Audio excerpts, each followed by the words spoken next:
السلام علیکم ورحمۃ اللہ وبرکاتہ۔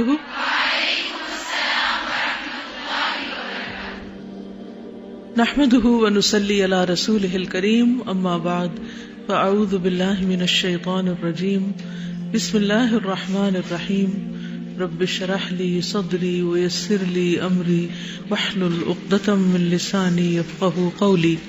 پیج 378 پر سیدنا ام علقمہ رضی اللہ تعالی عنہا کے بارے میں لکھا ہوا ہے، لیکن ان کے حالات جس واقعے پر بیسڈ ہیں یا جو روایت ہے جس میں یہ واقعہ آیا وہ روایت ضعیف ہے، تو اس لیے ہم اس کو چھوڑ دیں گے، کیونکہ ان کے بارے میں کچھ خاص نہیں پتہ چلتا، صرف اتنا ہی کہ غریب گھرانے میں بوڑھی عورت تھی اور اس کا یہ واقعہ ہے، تو واقعہ it self is not right, یعنی صحیح نہیں ہے، تو پھر باقی تو کچھ اور ملتا نہیں، اس لیے ہم آگے چلیں گے۔ ٹھیک، چلیے 381 پیج۔ سیدہ ام الخیر بنت صخر رضی اللہ عنہا، ان کو ام خیر اور ام الخیر دونوں طرح پڑھا جاتا ہے، اردو میں ام خیر اور عربی میں یا اوریجنلی کیا ہے، ام الخیر، خیر کی ماں، خیر والی، اور واقعی خیر والی ہیں کیونکہ ابو بکر صدیق رضی اللہ تعالیٰ عنہ کی والدہ ہیں۔ ام خیر کی شادی ابو قحافہ کے ساتھ ہوئی۔ جب اس کے ہاں کوئی بچہ جنم لیتا تو وہ تھوڑی دیر کے بعد وفات پا جاتا۔ ایک مرتبہ ایسے ہوا کہ جب بچہ پیدا ہوا تو وہ اس نو مولود کو گود میں لے کر بیت اللہ کے پاس آئی اور یہ دعا کی، اللہم ھذا عتیقک من الموت، اے اللہ اس کو موت سے آزادی عطا کر، یعنی یہ نہ مرے، یہ مجھے عنایت کر دے۔ وہ موت سے آزادی پانے والا نو مولود زندہ رہا۔ اللہ تعالیٰ نے ام خیر کی دعا کو قبول کر لیا، لیکن یہ موت سے آزادی پانے والا نو مولود یعنی بچہ کون تھا؟ یہ سیدنا ابو بکر صدیق رضی اللہ تعالیٰ عنہ تھے، جن کو اللہ تعالیٰ نے موت سے بچا لیا، اور وہ امت کے لیے ایک بہت بڑی خیر ثابت ہوئے۔ آپ صلی اللہ علیہ وسلم نے ان کے بارے میں فرمایا تھا کہ ارحم امتی، میری امت پر سب سے زیادہ مہربان ابو بکر صدیق رضی اللہ تعالیٰ عنہ۔ سیدنا ابو بکر صدیق زمانے جاہلیت میں سیدنا محمد بن عبداللہ کے گہرے دوست تھے، یعنی رسول اللہ صلی اللہ علیہ وسلم کے۔ جب انہیں منصب رسالت پر فائز کیا گیا تو ابو بکر صدیق تشریف لائے، دروازے پر دستک دی۔ رسول اللہ صلی اللہ علیہ وسلم گھر سے باہر نکلے اور فرمایا، یا ابا بکر انی رسول اللہ الیک وإلی الناس کلہم فآمن باللہ، اے ابو بکر میں تیری طرف اور تمام لوگوں کی طرف اللہ کا رسول ہوں، سو تم اللہ پر ایمان لاؤ۔ سیدنا ابو بکر صدیق نے اسی وقت کہا، اے اللہ کے رسول اپنا ہاتھ بڑھائیے۔ آپ نے ہاتھ آگے بڑھایا تو سیدنا ابو بکر صدیق نے ہاتھ پکڑ کر کہا، اشہد ان لا الہ الا اللہ واشہد انک رسول اللہ، میں گواہی دیتا ہوں کہ اللہ کے سوا کوئی معبود حقیقی نہیں، اور میں گواہی دیتا ہوں کہ آپ اللہ کے رسول ہیں۔ یعنی انہوں نے بغیر کسی تردد کے اور بغیر کسی رکاوٹ کے فوراً اسلام قبول کر لیا، اور یہ بہت بڑی بات ہے کہ انسان سچ کو دیکھے اور اس کو سمجھ جائے، پالے، اور پھر آگے لبیک کہہ دے۔ اسی لیے ان کا لقب جو تھا وہ صدیق پڑا تھا۔ صدیق وہ ہوتا ہے جو سچ کو تلاش کرے، سچ نظر آئے تو اس کو قبول کرے، اپنے قول میں بھی سچا ہو اور اپنے عمل میں بھی سچا ہو، اور سچ کی تصدیق کرنے والا۔ اس لمحے سیدنا ابو بکر سب سے بڑھ کر سعادت مند تھے۔ امام بخاری نے وبرہ بن عبد الرحمن سے اور اس نے حمام سے روایت کیا ہے، کہتے ہیں کہ میں نے عمار بن یاسر سے سنا، وہ کہتے ہیں، رأیت رسول اللہ صلی اللہ علیہ وسلم وما معه الا 5 اعبد وامرأتان وابو بکر، میں نے رسول اللہ صلی اللہ علیہ وسلم کو دیکھا، آپ کے ساتھ 5 غلام، 2 عورتیں اور ابو بکر صدیق تھے، یعنی جو شروع میں اسلام لائے۔ اب دیکھیں کہ غلام بظاہر غریب ہیں، دنیاوی سٹیٹس کے اعتبار سے کم ہیں، لیکن عقل مند ہیں، نبی صلی اللہ علیہ وسلم کی سچائی کو پہچاننے والے ہیں اور ایمان لانے میں آگے بڑھ جانے والے ہیں۔ تو اللہ کی نظر میں عقل مند کون ہے؟ وہ جس کے پاس بڑی بڑی ڈگریاں ہوں، دنیاوی علوم کا ماہر ہو، لیکن اللہ کو نہ پہچانتا ہو؟ نہیں، اصل عقل مند وہ ہے جو دنیاوی اعتبار سے بظاہر اس کا کوئی خاص رتبہ نہ ہو لیکن اللہ کی معرفت رکھتا ہو.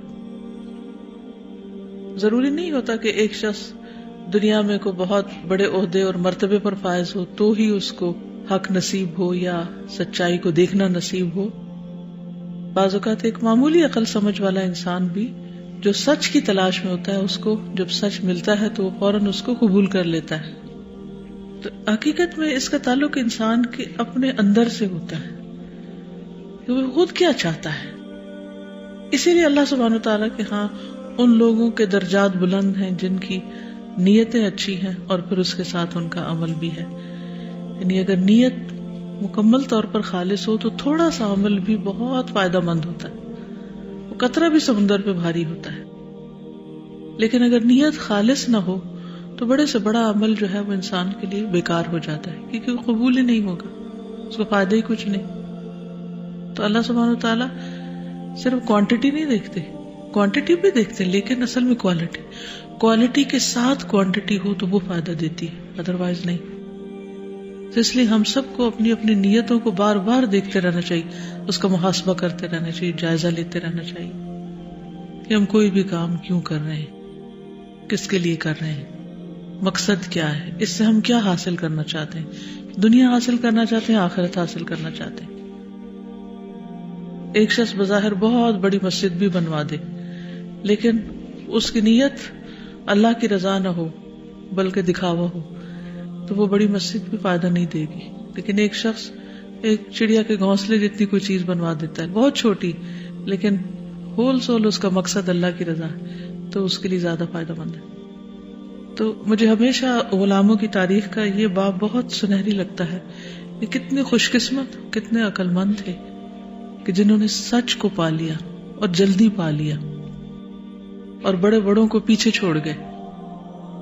تو اصل عقل مند وہی ہے جو نیکی کے کاموں میں آگے بڑھے. دین اسلام کی نشر و اشاعت کے لیے سیدنا ابوبکر صدیق رسول اللہ صلی اللہ علیہ وسلم کے معاون بنے، یعنی ان کے مددگار تھے. ان کے ہاتھ پر کبار صحابہ کرام نے اسلام قبول کیا، جیسے سیدنا عثمان رضی اللہ تعالیٰ عنہ، سیدنا زبیر بن عوام، سیدنا عبد الرحمن بن عوف، سیدنا سعد بن ابی وقاص، سیدنا طلحہ بن عبید اللہ.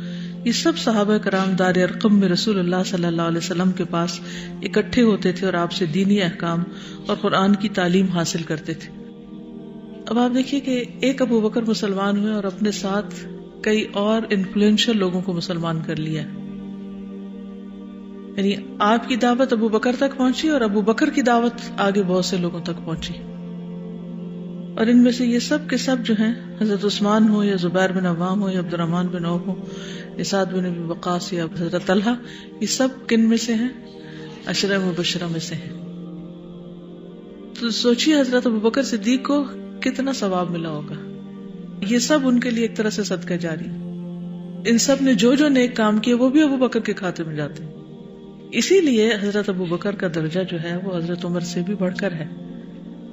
یعنی دیکھنے میں تو حضرت عمر کے کارنامے بہت ہیں، یعنی آپ کے بعد تقریباً 10 سال وہ مزید زندہ رہے اور انہوں نے نیکی کے کام کیے ہیں. لیکن جو کام آغاز میں کر لیے جاتے ہیں، جلدی کر لیے جاتے ہیں، شروع میں کر لیے جاتے ہیں اور دوسروں کے لیے آپ نمونہ بن جاتے ہیں، ان کاموں کا اجر و ثواب بھی کچھ اور ہوتا ہے. تو نیکیوں میں سبقت کرنی چاہیے، جلدی کرنی چاہیے. یہ نہیں دیکھنا چاہیے کہ اور تو کوئی کر نہیں رہا تو پھر میں بھی کروں کہ نہ کروں. ہم عام طور پر اسی لیے ریلکٹنٹ رہتے نا، ابھی تو کوئی اور نہیں کر رہا، کوئی اور کر لے تو پھر میں کروں. جب ان کے سامنے حق آیا انہوں نے پوچھے نہیں، اچھا بتائیں پہلے تو مجھے فرشتہ کیسا تھا. اور پھر اس نے کیا کہا، واقعی یہ کہا، اس کی آواز کس کی طرح تھی، اس کا قد کتنا تھا اور وہ کیا کہہ رہا تھا، اور کہیں آپ کو کوئی اور چیز تو نہیں نظر آئی، کچھ بھی نہیں. اتنا اعتماد. اور ایمان اسی چیز کا نام، مکمل اعتماد. آج ہمارا ایمان کیا ہے؟ کیا ہمیں اللہ سبحانہ و تعالیٰ پر اور اس کے رسول پر مکمل اعتماد ہے؟ 100% اعتماد کہ جو یہ کہتے ہیں بالکل سچ ہے. اگر یہ اعتماد ہو تو ہمیں دین کے کسی بھی حکم پر عمل کرنے میں کوئی مشکل نہ ہو، کیونکہ ہمیں اس میں فائدہ ہی فائدہ نظر آئے کہ یہی کرنے میں خیر ہے اور اس کا کبھی نقصان نہیں ہو سکتا. کتنی بار ایسے ہوتا ہے نا کہ دین کی بات جب ہم کرنے لگتے ہیں یا دین کا کسی حکم پر عمل کرنے لگتے ہیں تو بے شمار وسوسے اور ڈاؤٹس آتے ہیں کہ کہیں دنیا کا یہ نقصان نہ ہو جائے، کہیں وہ ناراض نہ ہو جائے، کہیں یہاں سے کچھ کمی نہ ہو جائے، پتہ نہیں پھر کیا ہو جائے گا اگر میں نے یہ اسٹیپ اٹھا لیا. کچھ بھی نہیں ہوتا. اس وقت سوچنا یہ چاہیے کہ میں کس کا کہنا مان رہی ہوں. کیا اگر میں اللہ کی بات پر یقین کر کے کوئی کام کر رہی ہوں تو اللہ مجھے ضائع کرے گا؟ کبھی بھی نہیں کرے گا.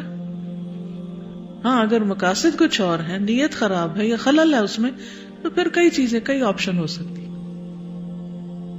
تو ہم میں سے ہر شخص اپنے اپنے حالات کے مطابق اپنے اپنے مقام پر رہ کر یہ سوچے کہ مجھے دین کے کس حکم پر عمل کرنے میں مشکل پیش آتی.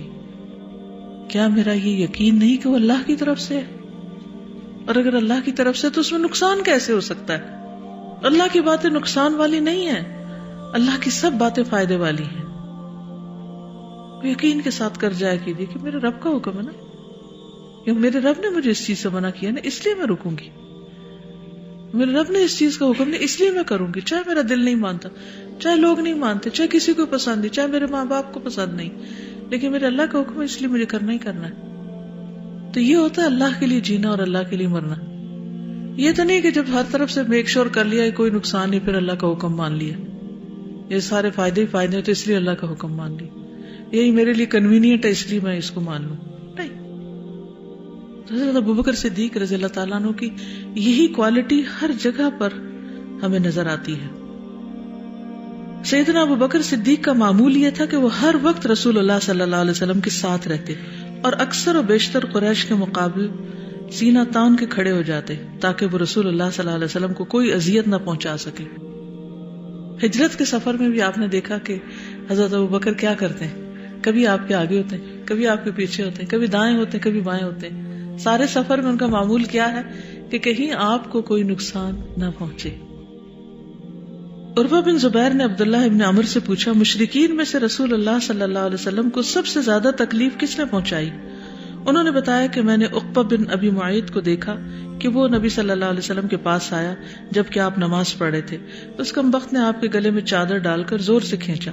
ایک طرف سے ابوبکر صدیق آ گئے، انہوں نے اس کو دھکا دے کر پیچھے ہٹایا اور اس موقع پر یہ کلمات کہے، اتقتلون رجلا ان یقول ربی اللہ وقد جاءکم بالبینات من ربکم، کیا تم ایک ایسے شخص کو قتل کرنے کے درپے ہو جو یہ کہتا ہے کہ میرا رب اللہ ہے، حالانکہ وہ تمہارے پاس تمہارے رب کی جانب سے واضح دلائل لے کر آیا ہے، یعنی صرف اس وجہ سے مار رہے ہو. قریش کے ایک جتھے نے سیدنا ابوبکر کو بہت بری طرح مارا. قریب تھا کہ آپ مار کی شدت کو برداشت نہ کر پاتے اور فوت ہو جاتے. اتنے میں ان کی قوم بنو تمیم کے لوگ آگے بڑھے. انہوں نے سیدنا ابوبکر کو مارنے والوں کے چنگل سے چھڑایا اور اٹھا کر گھر لائے. ان کا چہرہ خون سے لت پت تھا. جب ان کی حالت قدرے بہتر ہوئی تو انہوں نے پوچھا کہ رسول اللہ صلی اللہ علیہ وسلم کا حال کیا ہے. آپ نے اپنی والدہ ام خیر سے کہا، امی جان، آپ فاطمہ بنت خطاب، یہ حضرت عمر کی بہن ہے، یعنی سعید بن زید کی بیوی اور عمر بن خطاب کی ہمشیرہ سے پوچھیں، وہ آپ کو رسول اللہ صلی اللہ علیہ وسلم کے بارے میں صحیح معلومات دے سکے گی اور وہی بتائے گی کہ آپ اس وقت کہاں ہیں. ام خیر فاطمہ بنت خطاب سے مل کر واپس آئی اور اس نے اپنے بیٹے سیدنا ابوبکر صدیق کو بتایا کہ بیٹا، رسول اللہ صلی اللہ علیہ وسلم اس وقت دار ارقم بن ابی الارقم میں ہے اور بالکل خیر و عافیت سے ہیں. یعنی اتنی مار کھانے کے بعد جب بے ہوش ہو گئے اور قریب تھا کہ فوت ہی ہو جاتے، جب ہوش آتی ہے تو اپنی فکر نہیں ہے، کسی اور کی فکر نہیں ہے، پھر اللہ کے رسول صلی اللہ علیہ وسلم کی فکر ہے. یہ ہے سنسیئرٹی، یہ ہے اس حدیث کا مطلب کہ آپ کو اپنی جان سے بھی زیادہ بڑھ کر چاہنا، جس کی عملی تفسیر تھے حضرت ابوبکر. کیونکہ کوئی شخص اس وقت تک مومن نہیں ہو سکتا جب تک کہ اللہ کے رسول صلی اللہ علیہ وسلم کو ہر چیز سے زیادہ محبوب نہ جانے. حضرت عمر نے ایک دفعہ کہا تھا نا، میں آپ کو ہر ایک سے زیادہ عزیز جانتا ہوں سوائے اپنی جان کے. تو آپ نے فرمایا تھا نہیں، ایسے نہیں، تمہارا ایمان اس وقت مکمل نہیں جب تک میں تمہیں تمہاری جان سے بھی بڑھ کر عزیز نہ ہوں. اور حضرت ابوبکر رضی اللہ تعالیٰ عنہ اس کی عملی مثال ہے، عملی مثال ہے. ان کی والدہ کا اسلام قبول کرنا، یعنی ام خیر نے اسلام کیسے قبول کیا. جب سیدنا ابوبکر کی توانائی بحال ہوئی تو وہ اپنی والدہ ام خیر اور سیدہ فاطمہ بنت خطاب کے ہمراہ گھر سے نکلے اور سیدھے رسول اللہ صلی اللہ علیہ وسلم کی خدمت میں حاضر ہوئے. جب وہاں بیٹھے صحابہ نے سیدنا ابوبکر کو دیکھا تو ان کی آنکھوں سے بے ساختہ آنسو بہنے لگے، کیونکہ حضرت ابوبکر کا چہرہ سوجا ہوا تھا، یعنی اتنا مارا گیا تھا چہرے پر. سیدنا ابوبکر صدیق نے عرض کیا، اے اللہ کے رسول، میرے ماں باپ آپ پر قربان ہوں، لوگ میرا چہرہ دیکھ کر رنجیدہ ہیں لیکن میں ٹھیک ہوں. چہرے کے زخمی ہونے کی کوئی پرواہ نہیں، یہ جلدی ٹھیک ہو جائے گا. یہ میری والدہ ہے، یہ مجھ سے خوش ہے کیونکہ میں اس کا فرما بردار اور خدمت گزار بیٹا ہوں. مجھے امید ہے کہ آپ کے ذریعے اللہ تعالیٰ اسے جہنم سے بچائے گا اور یہ اسلام قبول کر کے جنت میں جانے کی مستحق ہو جائے گی. ام خیر اپنے بیٹے کی رائے اور عقل و دانش پر اعتماد کرتی تھی. رسول اللہ صلی اللہ علیہ وسلم نے ام خیر کو قرآنی آیات سنانی شروع کی. یہ نبی صلی اللہ علیہ وسلم کا طریقہ تھا. کسی کو بھی جب اسلام کی دعوت دیتے تھے تو قرآن سناتے تھے. ایک میری بات ہے، ایک تیری بات ہے اور ایک اللہ کی بات ہے. سب سے زیادہ افیکٹو اللہ کی بات ہے. تو انہوں نے ان کو قرآن مجید سنانا شروع کیا. خالی باتیں نہیں کی، کوئی آرگیومنٹس نہیں کی، کوئی دلائل ادھر ادھر کے نہیں دیے کہ اللہ کو مان جاؤ کیونکہ یہ اور یہ فائدہ ہے، ایسا نہیں. سیدھا سیدھا قرآن سنایا اور انہیں اسلام کے دائرے میں داخل ہونے کی دعوت دی. ام خیر نے فوری طور پر رسول اللہ صلی اللہ علیہ وسلم کی دعوت کو قبول کرتے ہوئے لا الہ الا اللہ محمد الرسول اللہ کہتے ہوئے دائرہ اسلام میں داخل ہونے کی سعادت حاصل کر لی.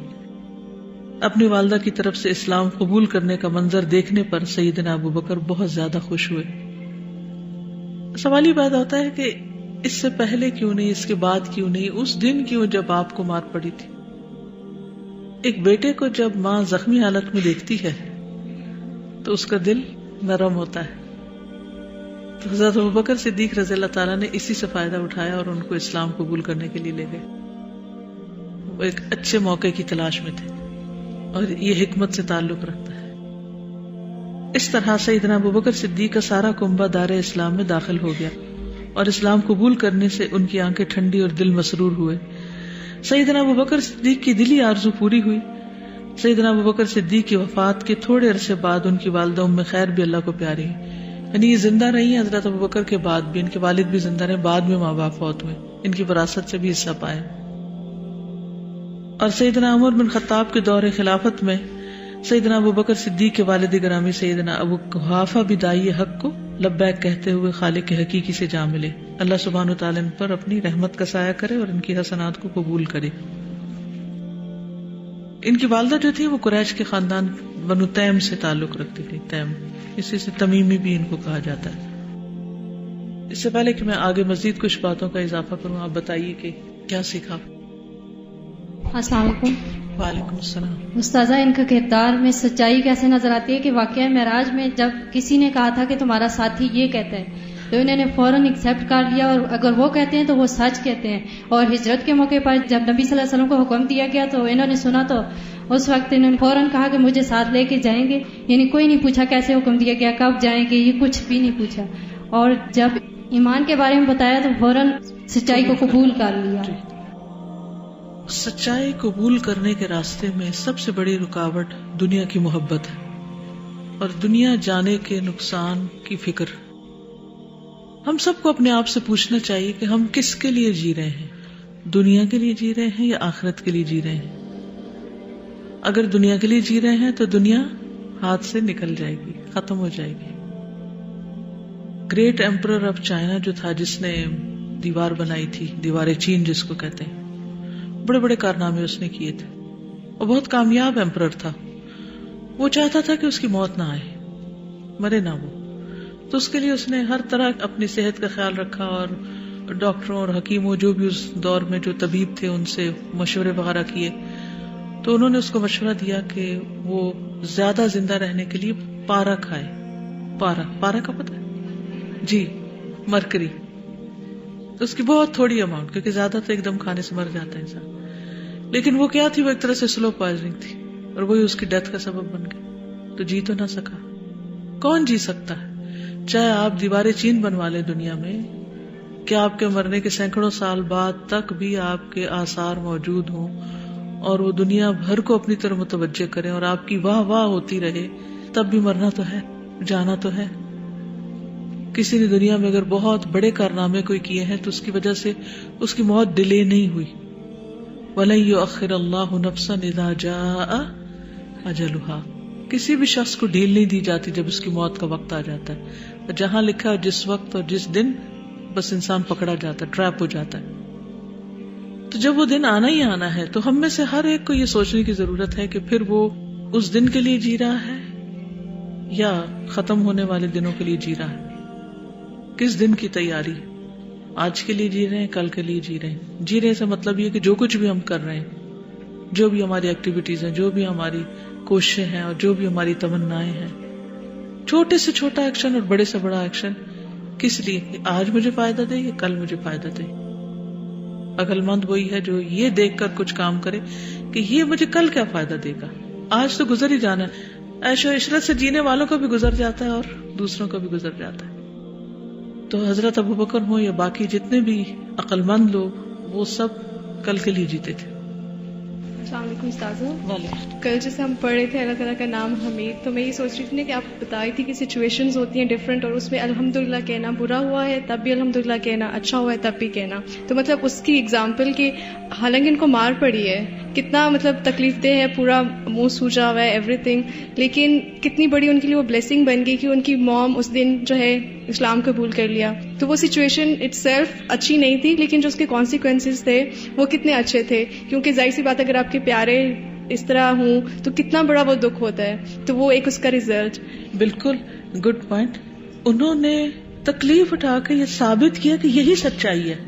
سچائی یہ ہے، کیونکہ بعض اوقات ایک سچائی کو سچائی ثابت کرنے کے لیے انسان کو تکلیف اٹھانی پڑتی ہے، تب دوسرے کو آپ یقین دلا سکتے ہیں کہ جس راستے پر میں ہوں یہ درست ہے، اس لیے میں نے اس راستے پہ مار کھائی ہے. اور اگر اس وقت انسان خود پھسل جائے تو کیا وہ کسی اور کو مسلمان بنا سکتا کہ میں خود ہی ڈامر ڈولوں اور دوسروں کو کہوں تم بھی میرے ساتھ گرو. بالکل.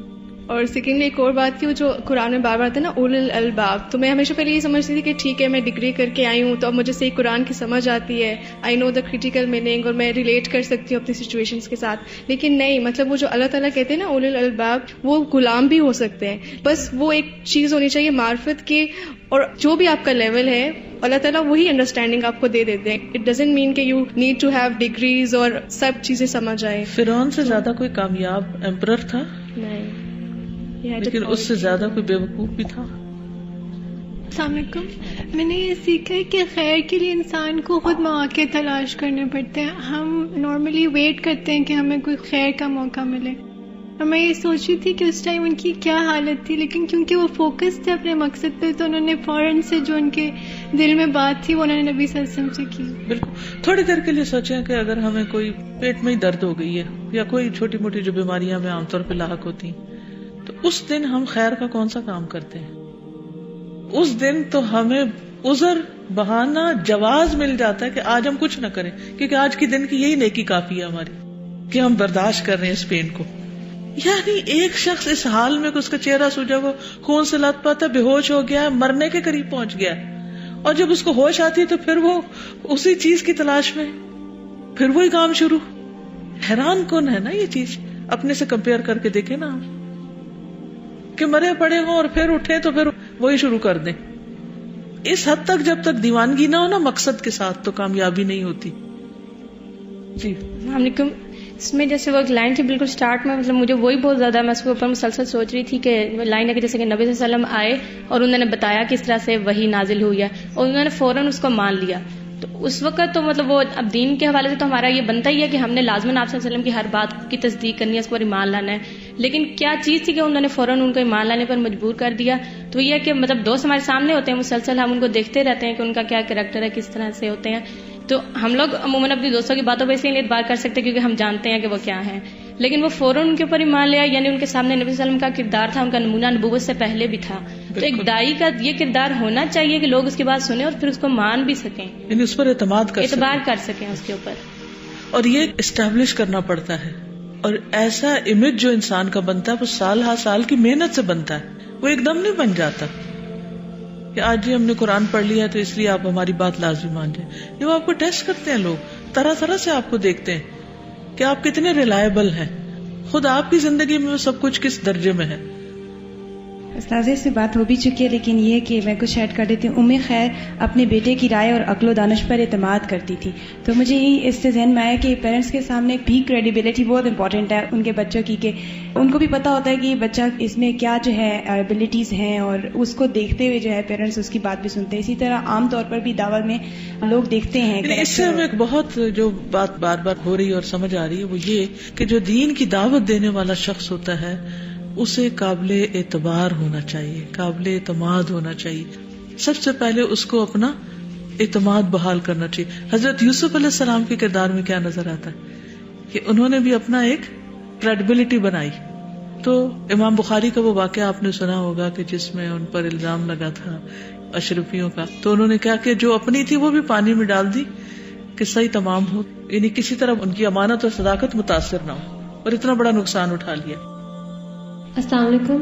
حالانکہ آلریڈی اس بات پہ بات ہو چکی، میرا بھی یہی پوائنٹ تھا کہ وہ حالانکہ تکلیف میں تھے لیکن پھر بھی انہوں نے پرپز نہیں بھولا. اور دوسری جو مجھے چیز بہت ہمیشہ سے اسٹرائک کی حضرت ابوبکر رضی اللہ عنہ کے بارے میں، کیونکہ ان کی بیسٹ فرینڈز جو کہا جاتا ہے، جو ان کی فرینڈشپ ہے آپس میں.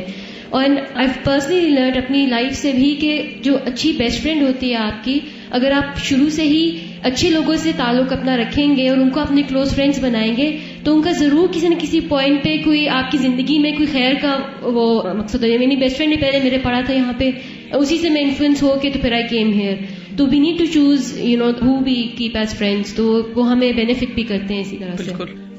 انسان کی زندگی میں بہت سے فیصلے دوستوں کے مشوروں پر مبنی ہوتے ہیں، یعنی جس طرح کے وہ مشورے آپ کو دیتے ہیں آپ اس طرف چل پڑتے ہیں، اور زندگی کدھر سے کدھر مڑ جاتی ہے، کیا سے کیا بن جاتی ہے. تو ان کا بہت بڑا حصہ ہوتا ہے، بہت بڑا انفلوئنس ہوتا ہے. اس لیے انسان کو ہمیشہ اس چیز کی بھی دعا مانگنی چاہیے کہ اللہ مجھے سنسیئر اچھے دوست دے جو تجھ سے ڈرنے والے ہوں، کیونکہ اللہ کی خشیت جو ہے وہی انسان کو صحیح بات اس کے منہ سے نکلواتی ہے. جی السلام علیکم. میں یہ پوچھنا چاہتی تھی کہ جیسے دنیا آخرت دونوں کو بیلنس رکھنا چاہیے، کہ یہ بات بری ہے کہ اگر کسی انسان کو دنیا کی چیزیں اچھی لگتی ہیں، اچھا لگتا ہے کہ اچھے کپڑے پہنے اور اس طرح، تو یہ کیا اس میں کوئی حرج نہیں ہے. اچھی چیز اچھی لگتی ہے، ہر ایک کو اچھی لگتی ہے، اور خراب چیز خراب لگتی ہے سب کو. ہمیں یہ تو نہیں کہا گیا کہ دین کی وجہ سے ہم اگر ہمارے پاس چوائس ہے اچھے اور برے میں تو ہم خراب چیز لے لیں کیونکہ ہم دین میں آ گئے ہیں. یہ نہیں مطلب. اس کا سورس آف انکم جو ہے، جو اس کا حاصل کرنے کا طریقہ جو ہے وہ جائز ہونا چاہیے، وہ چیز اٹ سیلف صحیح ہونی چاہیے. کیونکہ بعض چیزیں جو ہیں بظاہر اچھی لگتی ہیں لیکن وہ حلال نہیں ہوتی، حرام ہوتی ہیں، یا بعض اوقات اسراف میں آ جاتی ہیں. ان سارے پہلوؤں کو دیکھ لیں تو کوئی حرج نہیں. السلام علیکم. وعلیکم. مجھے جو اس میں پوائنٹ کلک کیا تھا وہ یہ تھا کہ جو عمار بن یاسر کہتے ہیں کہ میں نے رسول اللہ صلی اللہ علیہ وآلہ وسلم کو دیکھا، ان کے سب 5 غلام اور 2 عورتیں اور ابوبکر صدیق رضی اللہ تعالیٰ عنہ تھے. اور اس کو پڑھتے ہوئے میری ایک دم سے نظر پوری کلاس پہ پڑی کہ مطلب وہ اتنے تھوڑے سے تھے اور ان سے وہ اسلام کس طرح سے پھیل رہا تھا. اور آج ہم ڈھیر سارے ہیں لیکن وہ اثر نہیں ہے. تو مجھے جو پوائنٹ لگا وہ یہ تھا کہ خلوص اور معرفت، جو سچی معرفت تھی وہ سچائی نہیں ہے نا، وہ صدیقیت نہیں ہے جو ابوبکر صدیق رضی اللہ تعالیٰ عنہ کی تھی. کیونکہ ان کے ہاتھوں پہ آپ دیکھیں کتنے اور مسلمان ہو گئے، کیونکہ وہ بھی تو ریلائبل تھے نا. یعنی نبی صلی اللہ علیہ وسلم تو صادق اور امین تھے ہی، لیکن حضرت ابوبکر بھی اسی طرح وہی کوالٹیز ان کے اندر تھی جس کی وجہ سے ان کا جو کلوز سرکل تھا وہ سارا ان پر ایمان لیا اور ان کے قریب آ گئے. مطلب یہ اندر کی ساری بات ہوتی ہے کہ اندر جتنا انسان اسٹرانگ ہوتا ہے، خلوص ہوتا ہے، اتنا ہی اگلے پہ اثر. بالکل. اور استاذہ ایک یہ بھی نظر آ رہا تھا کہ جب ان کو اتنا مارا گیا تو اس پہ انہوں نے جو صبر کیا اس کا ریوارڈ یہ ملا کہ ان کی مدر جو ہے وہ اسلام لے آئیں. تو یہ بھی اللہ تعالیٰ جو وعدہ کرتا ہے وہ پورا کرتا ہے.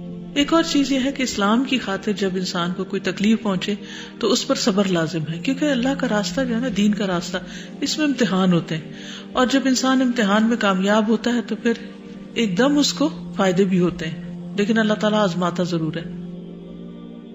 میں نے جو سیکھا وہ یہ کہ جو جتنی اللہ کے راستے میں قربانی کرتے ہیں اللہ تعالیٰ اسے دنیا میں بھی اتنا ہی زیادہ دیتے ہیں، آخرت میں بھی. اب جیسے ان کی والدہ کا بھی یہ صبر اور قربانی تھی کہ بار بار وہ بچے فوت ہو رہے تھے لیکن وہ اللہ ان کا صبر دیکھ رہے تھے، اور جب وہ صبر کرتی رہی تو اللہ نے ایسی چیز دی جو ماشاء اللہ پوری امت پہ حاوی ہے.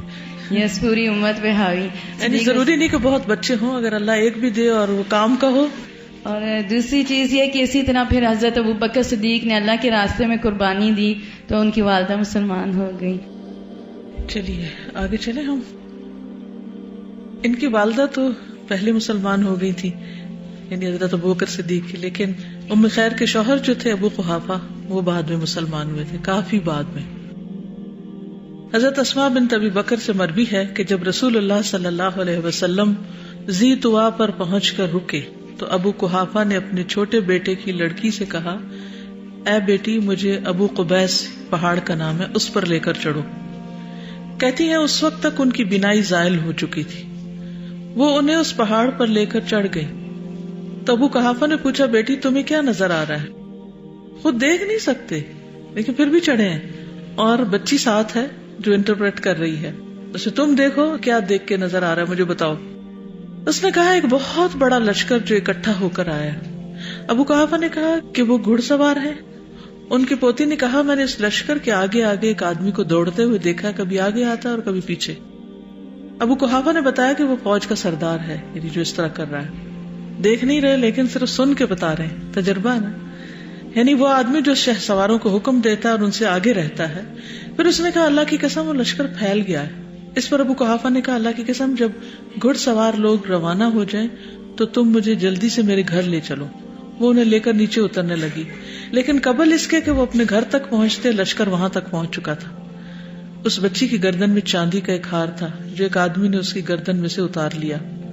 جب رسول اللہ صلی اللہ علیہ وسلم مکہ میں داخل ہوئے اور مسجد میں تشریف لے گئے تو ابو بکر اپنے والد کو لے کر حاضر ہوئے. رسول اللہ نے فرمایا صلی اللہ علیہ وسلم آپ ان بزرگ کو گھر میں ہی رہنے دیتے، میں خود ہی ان کے پاس آ جاتا. ابو بکر نے عرض کیا یا رسول اللہ یہ ان کا زیادہ حق بنتا ہے کہ آپ کے پاس چل کر آئیں بنسبت اس کے کہ آپ ان کے پاس تشریف لے جائیں. پھر انہیں نبی صلی اللہ علیہ وسلم کے سامنے بٹھا دی. یہ فتح مکہ کا واقعہ. آپ صلی اللہ علیہ وسلم نے ان کے سینے پر ہاتھ پھیرا اور کہا اسلام قبول کر لیں. چنانچہ وہ مسلمان ہو گئے. جس وقت ابو بکر انہیں لے کر رسول اللہ صلی اللہ علیہ وسلم کے پاس آئے تو ان کا سر ثغامہ نامی بوٹی کی طرح سفید ہو چکے تھے، بہت بوڑھے ہو چکے تھے. آپ نے فرمایا ان کے بالوں کو رنگ کر دو. پھر ابو بکر کھڑے ہوئے اور اپنی بہن کا ہاتھ پکڑ کر فرمایا میں اللہ اور اسلام کا واسطہ دے کر کہتا ہوں کہ میری بہن کا ہار واپس لوٹا دو. لیکن کسی نے جواب نہ دیا. تو ابو بکر نے کہا میری چھوٹی بہن اپنے ہار پر ثواب کی امید رکھو. بہرحال واقعے کے بہت سارے پہلو ہیں لیکن اس میں اہم چیز یہ ہے کہ ابو قحافہ کا مسلمان ہوئے، فتح مکہ کے موقع پر مسلمان ہوئے. اس سے ایک بڑی حیران کن بات پتہ چلتی کہ ایک ہی گھر کے اندر مزاجوں کا، سوچ کا، دین کا اتنا بڑا اختلاف. اس کے باوجود حضرت ابوبکر آگے بڑھتے ہی چلے جا رہے ہیں، ہر معاملے میں آگے ہیں. وہ یہ نہیں دیکھتے میرے والد کو پتہ نہیں پسند آئے گا کہ نہیں، پتہ نہیں وہ چاہتے ہیں کہ نہیں، پتہ نہیں کیا ہوگا.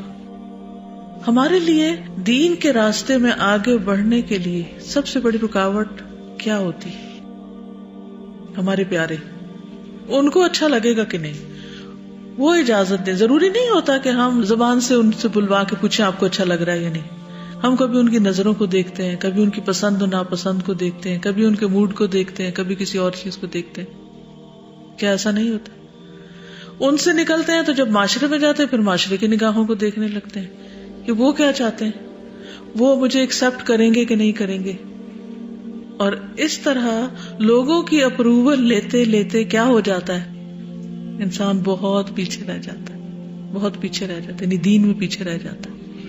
اور یہ لوگ ہوں یا ماں باپ ہوں یا بہن بھائی ہوں یا جو بھی کوئی عزیز پیارا ہو، یہ سب ہمارے لیے امتحان کے پرچے ہیں. اللہ ان کے ذریعے ہمیں ٹیسٹ کرتا ہے کہ ان کے نزدیک زیادہ امپورٹنٹ کون ہے. ٹھیک ہے ہم سب ماں باپ کو اہمیت دیں، عزیزوں پیاروں کو اہمیت دیں، لیکن جہاں اللہ کی بات آ جائے وہاں یہ نہ سوچیں کہ یہ ہرٹ ہو جائیں گے، میری نماز پڑھنے سے یہ ہرٹ ہو جائیں گے، میرا حجاب کرنے سے ہرٹ ہو جائیں گے، میرے دین پہ چلنے سے ہرٹ ہو جائیں گے. اور اگر ہوں بھی تو پھر کیا کرنا چاہیے؟ اللہ سبحانہ وتعالیٰ کی ناراضگی مول لیتے جانا چاہیے؟ نہیں، ان کے ساتھ اچھا سلوک کریں آپ، لیکن کریں کیا؟ جو اللہ کا حکم ہے وہ کریں. آپ کو تو نہیں کبھی ایسی کوئی مشکل پیش آئی؟ کیا آپ قرآن کی ہر آیت پڑھ کے کہتے ہیں آمنا و صدقنا، یہ بالکل سچ ہے، میرا اس پہ پورا یقین ہے، میں اس پر عمل کروں گی، مجھے یہ کرنا ہی کرنا ہے، میرے لیے سب سے زیادہ اہم یہی ہے. مکہ جو تھا وہ ہجرت کے تقریباً 7 سال بعد فتح ہو گیا تھا یا 7ویں سال میں ہو گیا تھا. تو اس سے یہ بھی پتہ چلتا ہے کہ حضرت ابوبکر کے والد جب وہ ہجرت کر کے گئے تھے تو کافی بوڑھے تھے اور ان کی نگاہ بھی کمزور ہوگی کہ وہ فتح مکہ تک بالکل نابینا ہو چکے تھے. اگر وہ اسی انتظار میں بیٹھے رہتے تو پھر کیا ہوتا کہ ان کو میں اکیلا نہیں چھوڑ سکتا. ایک طرف اللہ کے رسول تھے صلی اللہ علیہ وسلم اور ایک طرف والدین تھے. والدہ انہی کے ساتھ نہیں، ہسبینڈ کے ساتھ ہی نہیں، لیکن وہ چلے گئے. بعض فیصلے زندگی میں بڑے تکلیف دہ ہوتے ہیں لیکن اللہ کی خاطر وہ کرنے پڑتے ہیں کیونکہ اسی میں دین کا فائدہ ہوتا ہے. جنت کا ملنا آسان نہیں، ہر ایک آزمایا جائے گا، اور ہر شخص کتنا آزمایا جائے گا جتنا اس کا ایمان ہوگا، اسی درجے میں ایمان کے مطابق. اور پھر ہجرت کرنے والوں میں سے بھی انہوں نے حضور صلی اللہ علیہ وسلم کے ساتھ کی کیونکہ ان کی تمنا یہی تھی کہ میں آپ کے ساتھ جاؤں. حضرت عمر پہلے سے جا چکے تھے، بہت سے لوگ اس سے پہلے نکل چکے تھے مدینہ کی طرف، لیکن حضرت ابو بکر انتظار کر رہے تھے کہ اللہ کے رسول صلی اللہ علیہ وسلم کو حکم کب آتا ہے، اور وہ اس کے لیے خود سے خود تیاریاں بھی کر رہے تھے، اونٹنیاں پال رہے تھے اور ہر چیز کا دھیان رکھ رہے تھے، یعنی ایک ہڈن تیاری موجود تھی. اسی لیے جب آپ صلی اللہ علیہ وسلم کو حکم ملا اور آپ فوراً حضرت ابو بکر کے گھر تشریف لائے تو وہ سن کر اس خبر کو رو پڑے خوشی کے مارے. تو حضرت عائشہ کہتی ہے مجھے پہلی دفعہ یہ پتا چلا کہ کوئی خوشی سے بھی روتا ہے کہ اللہ نے مجھے سلیکٹ کیا ہے اپنے نبی کے ساتھ ہجرت پہ جانے کے لیے. وہ کسی پھولوں کی سیج پہ چلنا نہیں تھا، وہ کانٹوں بھرا راستہ تھا. سب سے زیادہ خطرناک سفر تھا یہ کہ وہ اللہ کے رسول صلی اللہ علیہ وسلم کو ساتھ لے کے چل رہے ہیں. لیکن وہ کیسے جذبے ہوتے ہیں جو سارے خطرات اور سارے خوف اور ہر چیز کو پیچھے چھوڑ دیتے ہیں. وہ کیسا ایمان ہوتا ہے، وہ کیسا یقین ہوتا ہے کہ جس میں انسان نہ اپنی جان کی پرواہ کرتا ہے، نہ اپنے مال کی کرتا ہے، نہ کسی اور چیز کی، کیونکہ اس کا رب اس کو ہر چیز سے زیادہ عزیز ہوتا ہے. اور کس طرح پھر اللہ تعالیٰ نے قرآن مجید میں ان کا ذکر کیا، الا تنصروه فقد نصره الله اذ اخرجه الذين كفروا ثاني اثنين. دو کا ذکر ہے، دو میں سے دوسرا. اپنے ساتھی سے کہہ رہا تھا غم نہ کر، اللہ ہمارے ساتھ ہے. اور ایک حقیقت ہے کہ نبی صلی اللہ علیہ وسلم کے بعد امت میں آپ ہی کا مقام ہے. ایک عورت نبی صلی اللہ علیہ وسلم کے پاس آئی تو آپ نے فرمایا پھر آنا. اس نے کہا اگر میں پھر آؤں اور آپ نہ ملے تو کیا کروں؟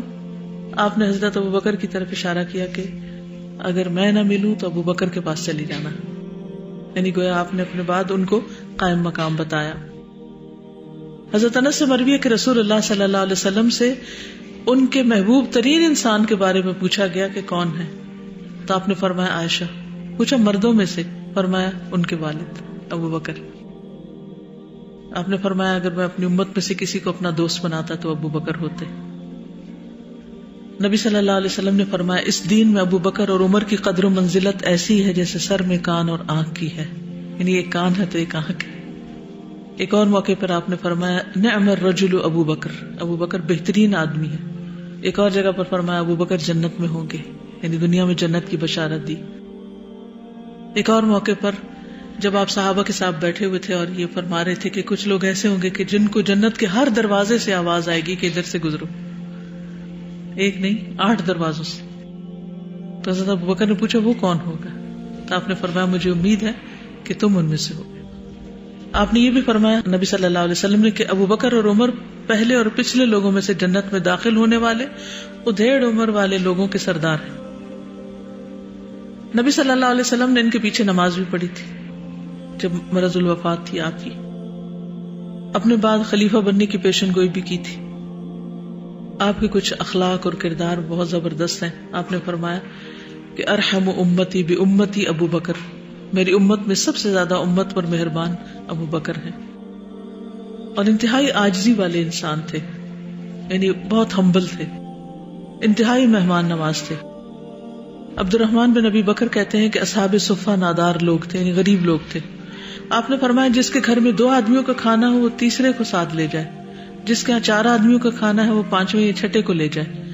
بس ابو بکر 3 آدمی اپنے ساتھ لائے اور نبی صلی اللہ علیہ وسلم 10 لوگوں کو اپنے ساتھ لے گئے. اپنی غلطی پر فوراً رجوع کر لیتے تھے. کھانے پینے میں بھی بہت محتاط تھے، بولنے میں بہت محتاط تھے.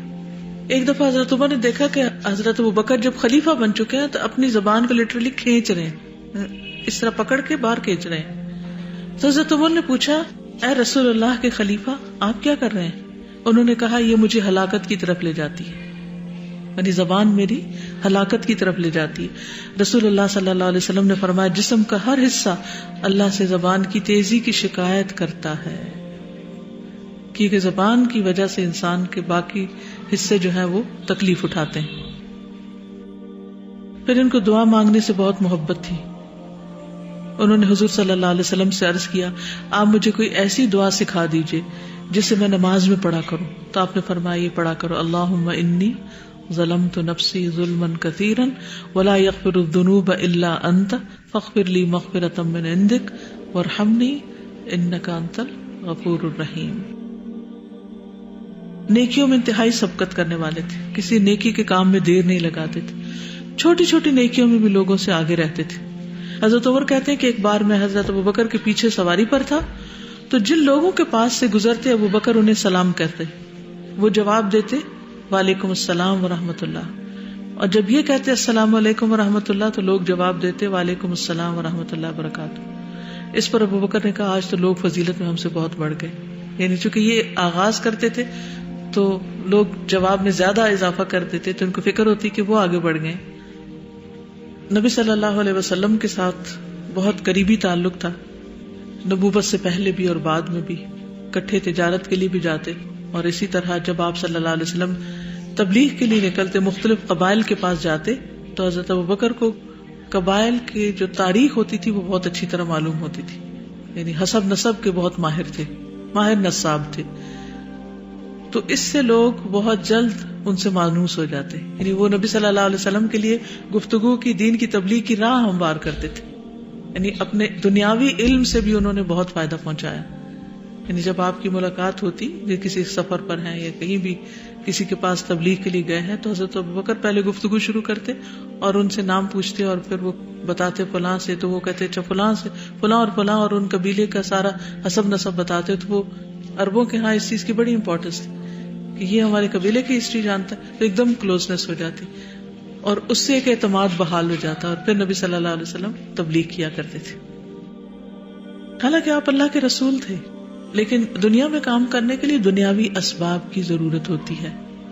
کیا کہا میں نے؟ اسباب کو اختیار کرنا توکل کے منافی نہیں ہے, لیکن صرف اسباب پر بھروسہ کرنا درست نہیں ہے, اور یہ پرفیکٹ بیلنس ہے. یعنی ایک ہاتھ میں اسباب اور دوسرے میں توکل, اور پھر آپ اپنے راستے پر چلیں. ایک طرف انسان کوشش کرے اور دوسری طرف پھر معاملہ اللہ کے سپرد کر دے. نبی صلی اللہ علیہ وسلم کے گھر کثرت سے تشریف لے جاتے تھے. حضرت عائشہ کہتی ہیں جب سے میں نے ہوش سنبھالا, اپنے ماں باپ کو مسلمان پایا, اور ہم پر کوئی دن ایسا نہیں گزرا جس میں رسول اللہ صلی اللہ علیہ وسلم صبح اور شام دن کے دونوں وقت ہمارے گھر تشریف نہ لائیں. حالانکہ آپ کتنے مصروف تھے, اس کے باوجود کثرت سے وزٹ کرتے تھے. اس سے کیا بات پتہ چلتی ہے؟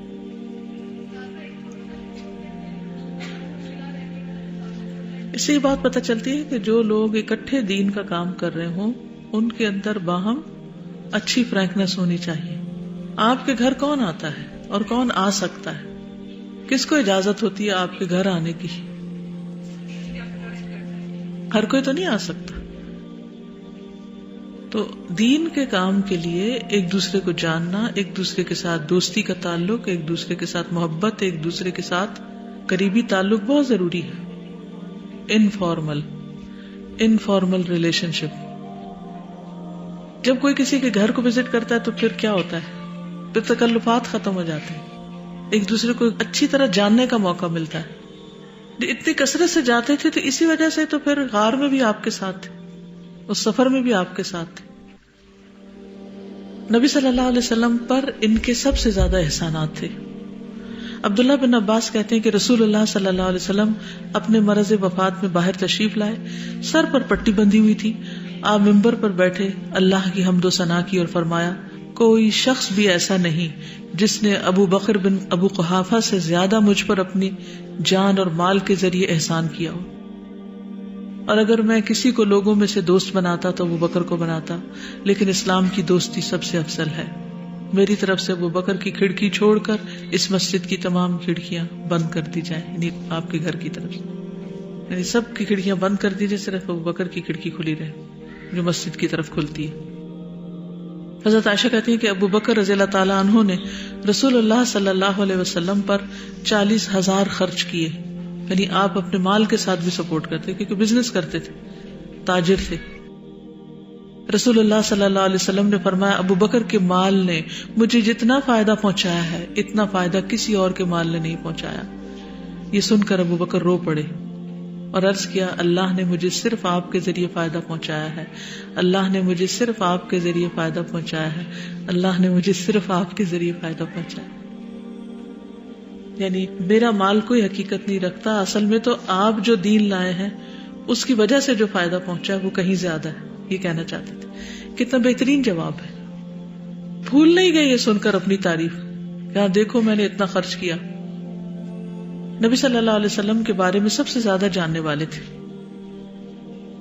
بحیثیت شوہر بھی بہت عمدہ انسان تھے, بحیثیت والد بھی اپنے بچوں کی تربیت میں ان کا بہت ہاتھ ہے. آپ جانتے ہیں کہ حضرت عائشہ رضی اللہ تعالی عنہا کو شادی کے بعد چھوڑ نہیں دیا, ساتھ ساتھ ان کی تربیت کرتے تھے ہر موقع پر. یاد ہے جب ہار گما تھا تو کیا ہوا. پھر اسی طرح نبی صلی اللہ علیہ وسلم کے لیے ہر طرح کی قربانی کرنا بھی سکھائی اپنی اولاد کو. صرف حضرت عائشہ نے, حضرت اسماء نے کیا قربانی کی تھی جی, ذات النطاقین نے کیا کیا تھا. جب آپ ہجرت کے لیے گئے تھے کھانا پہنچاتی تھی, ناشتہ لے کر جاتی تھی اور پانی بھی ساتھ لے کے جاتی تھی. اسی طرح صحابہ کو بھی آپ سے بڑی محبت تھی, یعنی حضرت ابو بکر سے. ابن عمر کہتے ہیں کہ نبی صلی اللہ علیہ وسلم کے زمانے میں ہی جب ہمیں صحابہ کے درمیان انتخاب کے لیے کہا جاتا کہ سب سے افضل کون ہے تو ہم ابو بکر ہی کو قرار دیتے تھے, پھر عمر بن خطاب کو, پھر عثمان بن عفان کو. جابر بن عبداللہ کہتے ہیں کہ حضرت عمر کہا کرتے تھے سیدنا ابو بکر اعتق سیدنا بلال, کہ ہمارے سردار ابو بکر نے ہمارے سردار بلال کو آزاد کرایا. حالانکہ وہ غلام تھے لیکن اسلام کی وجہ سے اور ان کی خدمات کی وجہ سے, ان کے آزان دینے کی وجہ سے اتنی زیادہ ان کی عزت کرتے تھے. انصار بھی ان کو بہت چاہتے تھے. عبداللہ بن مسعود سے مروی ہے, انہوں نے فرمایا جب رسول اللہ صلی اللہ علیہ وسلم فوت ہوئے تو انصار نے کہا ایک امیر ہم میں سے ہوگا اور ایک مہاجرین میں سے.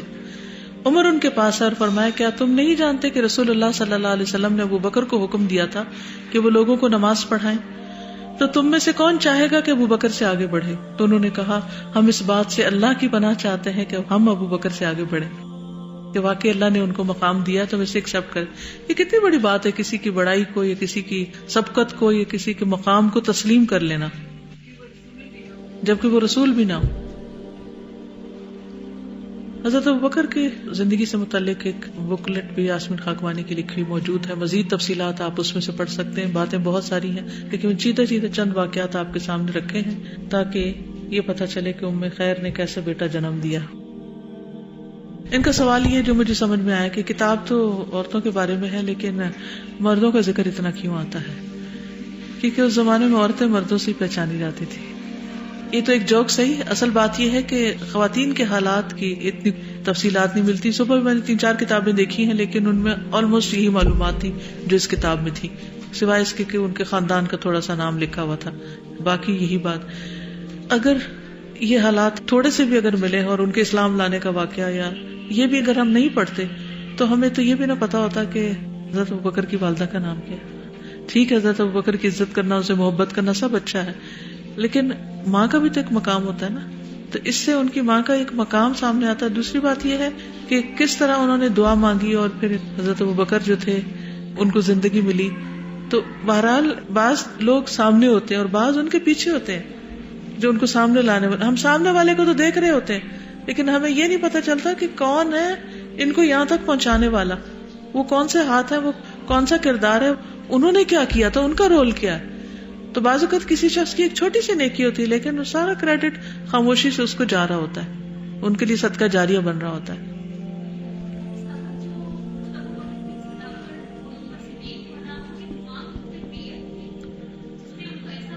بہرحال ایک انسان کے بننے میں کئی چیزیں ہوتی ہیں. سب سے پہلے تو اللہ سبحانہ وتعالی ہدایت دیتا ہے.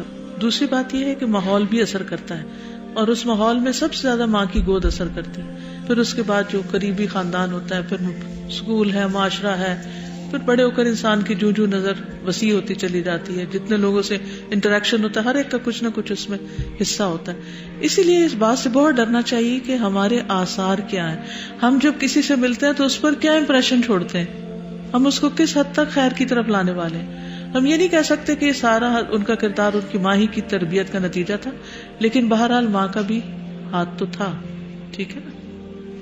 اگر اعمال کے اعتبار سے ابو بکر کو دیکھا جائے تو فجر کی نماز کے بعد جب صحابہ کرام آپ وسلم کے پاس جاتے تھے تو آپ وسلم نے پوچھا کہ کون سا ایسا شخص ہے کہ جس نے جنازہ بھی پڑھا ہے، صدقہ بھی کیا، بالکل، اور روزے سے بھی ہے اور عیادت بھی کی ہے. تو حضرت ابو بکر وہ واحد شخص تھے کہ جنہوں نے وہ سارے کام کیے ہوئے تھے. اور ہم لوگ کو دیکھنا چاہیے کہ وہ فجر کا ٹائم ہم لوگ کا کن چیزوں میں گزرتا ہے. بالکل، یعنی فجر اندھیرے میں ہوتی ہے اور وہ اس سے پہلے یعنی کب اٹھے ہوں گے کہ سب کچھ کر کے آ گئے. اوکے، سبحانک اللہم و بحمدک، اشہد ان لا الہ الا انت، استغفرک و اتوب الیک. السلام علیکم و رحمۃ اللہ وبرکاتہ.